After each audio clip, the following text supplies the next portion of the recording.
Everything we do for God. 10% of that time is religious.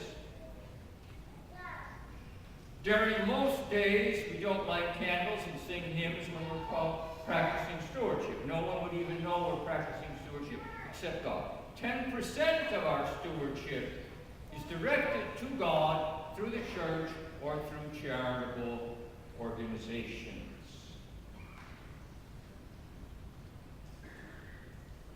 Every year, we have our annual stewardship campaign to remind you of that.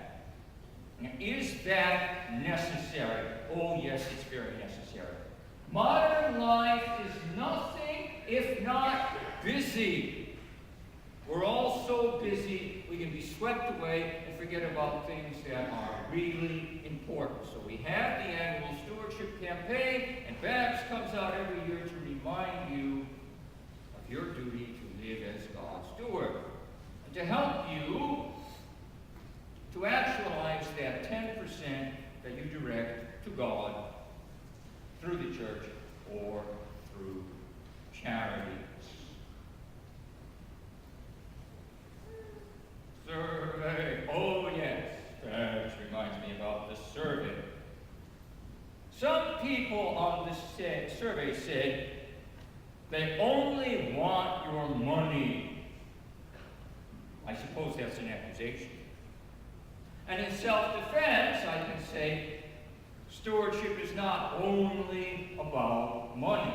It's about the total way you live your life in response to the fact that God called you into being out of nothing and gave you infinite number of gifts. Nonetheless, I challenge anyone to show me an area of their life where money is not important. If you want to eat, it costs you money.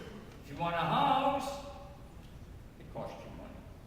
If you want medical care, it costs you money. If you want a good education for your children, it costs you money. If you want to go out and have a good time, it costs you money.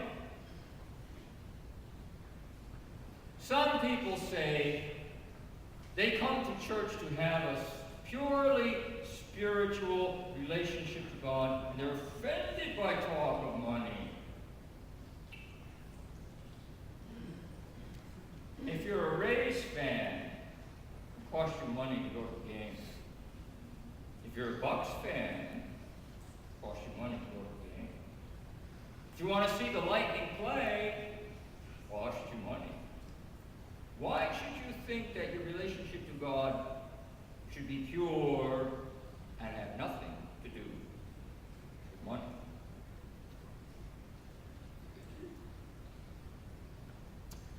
As part of our annual stewardship campaign, we do two things to help you in organizing that 10% of your stewardship that actually appears to be religious because it's service given to the church or a financial contribution. We have our annual ministry fair.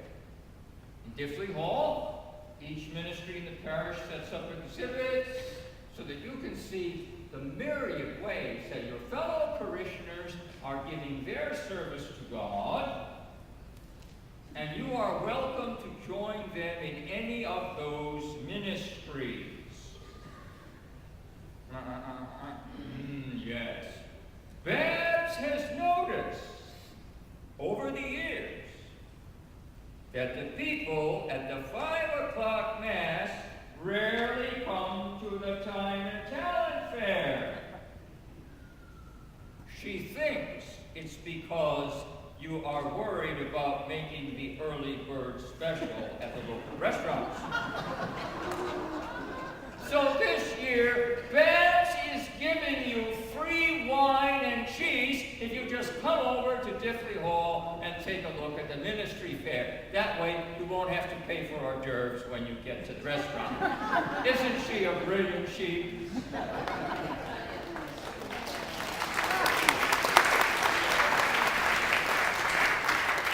So do take the time after this Mass to go right out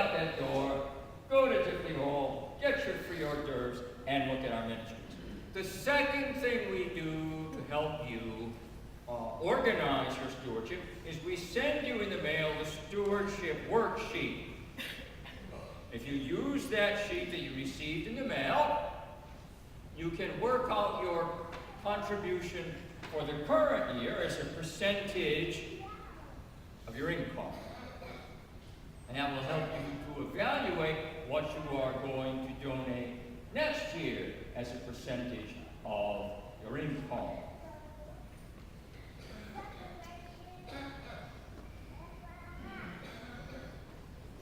On the following week, that is the weekend of the 30th, we ask you to fill out the pledge card and to bring it to church.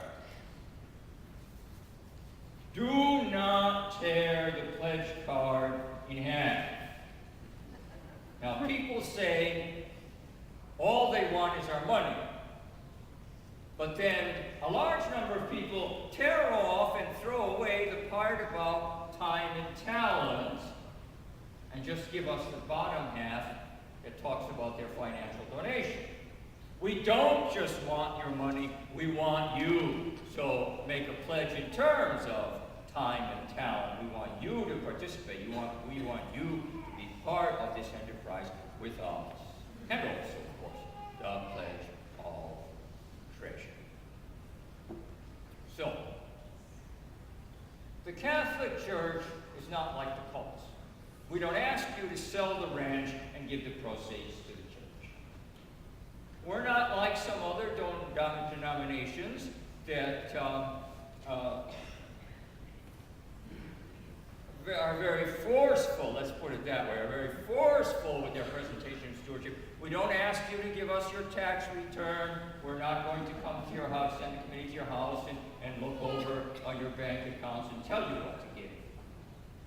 All we ask you to do is 1 week a year, sit down and make a thoughtful, prayerful consideration about your stewardship. And then come with the card, the whole card, next Sunday, and then the celebrant of each Mass will invite one member of each family to bring up the card and present it here before the altar. That's a token of commitment to practice the stewardship way of life. The 10% that appears to be directly religious consecrates the other 90%, just like Sunday Mass consecrates everything we do during the week as service to the Lord. So Babs has a message. Stop complaining and start campaigning. Promote stewardship. Work together with your parish. And if we do that, our efforts will receive God's blessing and be fruitful. All of our lives will be blessed if we respond to God's goodness with loving and grateful hearts. Babs, say good night to the people.